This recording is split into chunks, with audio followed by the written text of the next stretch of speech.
পূর্বের আশঙ্কা সত্যি প্রমাণিত হলো। বিগত বছরের বন্যায় একই অবস্থা এবছরও। শ্রীভূমি জেলার জগন্নাথপুর, চৈতন্যনগর, কান্দিগ্রাম, মালুয়া, নাহারপুর, দুর্গাবাজার, পাটারাকান্দি গ্রাম সহ বেশ কয়েকটি গ্রাম বন্যার কবলে। এই যে ছবি আপনারা এই মুহূর্তে দেখতে পাচ্ছেন, শ্রীভূমি জেলার ছবি।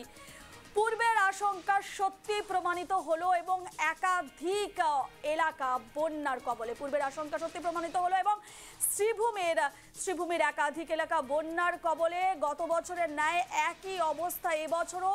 শ্রীভূমি জেলার জগন্নাথপুর, চৈতন্যনগর, কান্দিগ্রাম, মালুয়া, নাহারপুর, দুর্গাবাজার, পাটারাকান্দি গ্রাম সহ বেশ কয়েকটি গ্রাম বন্যার কবলে।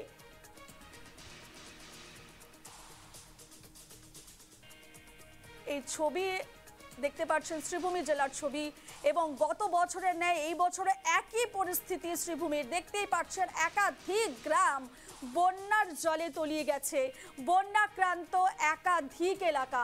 এবং পূর্বে আশঙ্কা যেমনটাই করা হয়েছিল সেই আশঙ্কায় আবারও সত্য প্রমাণিত হলো। কারণ যে ছবি সামনে আসছে, শ্রীভূমির একাধিক গ্রাম এখন জলের তলায়।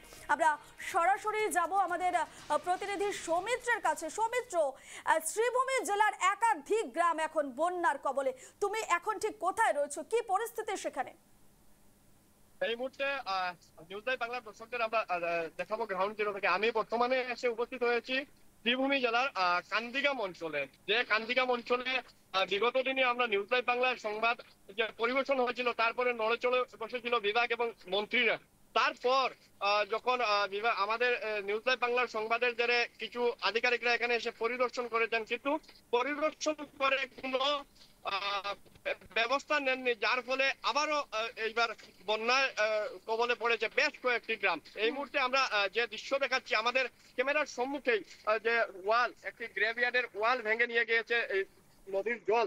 যে এই মুহূর্তে যে ভয়ঙ্কর পরিবেশ সৃষ্টি হয়েছে, বেশ কয়েকটি গ্রাম এই মুহূর্তে নদীর তলায় চলে গেছে। এবং আমি এখানে কিছু স্থানীয় জনগণেরা আছে, তাদের কাছ থেকে জানার চেষ্টা করবো যে তারা বিগত দিনে বারংবার বিভাগীয় কর্তৃপক্ষের দাবি জানানোর পরও বিভাগীয় কর্তৃপক্ষ কোনো ব্যবস্থা নেননি। এখানে কিছু স্থানে, যেহেতু আপনারা বারংবার বিভাগীয় কর্তৃপক্ষের নিকট দাবি জানিয়েছিলেন এই ইএনডি বাঁধ নিয়ে, কি বলবেন?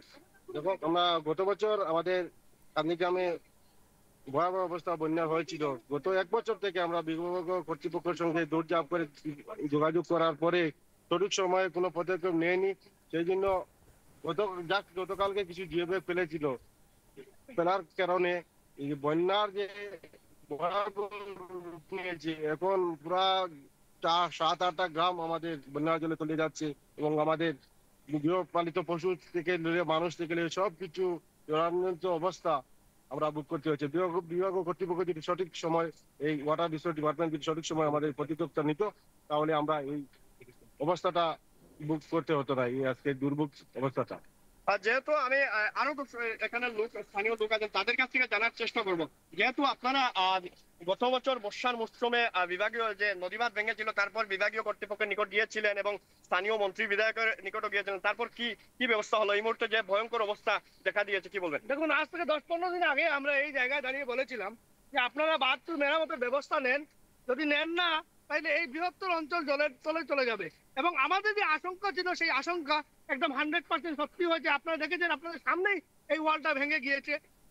গত 10 দিন আগে যখন বিভাগীয় কর্তৃপক্ষরা আসলেন, আসার পর ওনারা বললেন কাজ করবেন, কোনো এক কন্ট্রাক্টরকে কাজ দিলেন, 2-1 গাড়ি মাটি ওদিকে ফেলেছে, কি স্কিমের আন্ডারে এসব আমরা জানি না, বাট সুন্দর মতো কাজটাও হয়নি। তারপর তো জল এসে গেল, আর আজকের ডেটে আমাদের এই অবস্থা। প্রায় 10-12টা গ্রাম আজকের ডেটে জলের নিচে আছে। আমরা শুধু সরকারকে এটাই বলবো, সময় যদি পদক্ষেপ না দেন, অসময়ে অরণ্যে রোদন হবে, এতে কোনো লাভ নেই। কিন্তু মানুষের যে দুর্গতি আমরা দেখতে পাচ্ছি বিভিন্ন গ্রামের, তা সত্যি অবর্ণনীয়, একদম অবর্ণনীয় পরিস্থিতি আজকের সময়। এই মুহূর্তে আরো কিছু এখানে স্থানীয় জনপ্রতিনিধিরা আছেন, তাদের কাছ থেকে জানার চেষ্টা করবো। যেহেতু আপনারা এখানে স্থানীয় জনপ্রতিনিধি, আঞ্চলিক পঞ্চায়েত, আপনারা কি বলবেন এই যে এই ভয়ঙ্কর দশা এই মুহূর্তে বেশ কয়েকটি গ্রাম জলের তলিয়ে গেছে? এই যে পরিস্থিতি, আমরা প্রত্যেক বছর এই পরিস্থিতিতে আমরা মোকাবিলা হয়। গত বছরও আমরা প্রায় 20 থেকে 25 হাজার মানুষ এফেক্টেড ছিলাম। এই বছরও দেখেন আপনারা যেভাবে জল ঢুকছে, আমরা প্রায় 10-12টা গ্রাম এই পানির নিচে চলে যাবে। যদি এই কর্তৃপক্ষরা যদি সময় মতো এই কাজটা করতেন, তাহলে আজ এই অবস্থাটা হতো না। গত যে বদরপুরের সাব ডিভিশনের আন্ডারে ছিল, ওনারা কাজটি ভালোভাবে করতে পারেননি। এবার যে চার্জে পেয়েছেন আমাদের করিমগঞ্জের আন্ডারে, তারা কালকে রাত্রে থেকে তারা এই ডিপার্টমেন্টের মানুষ সবসময় সহযোগিতা করছেন, কিন্তু কিছু করতে পারছেন না, কারণ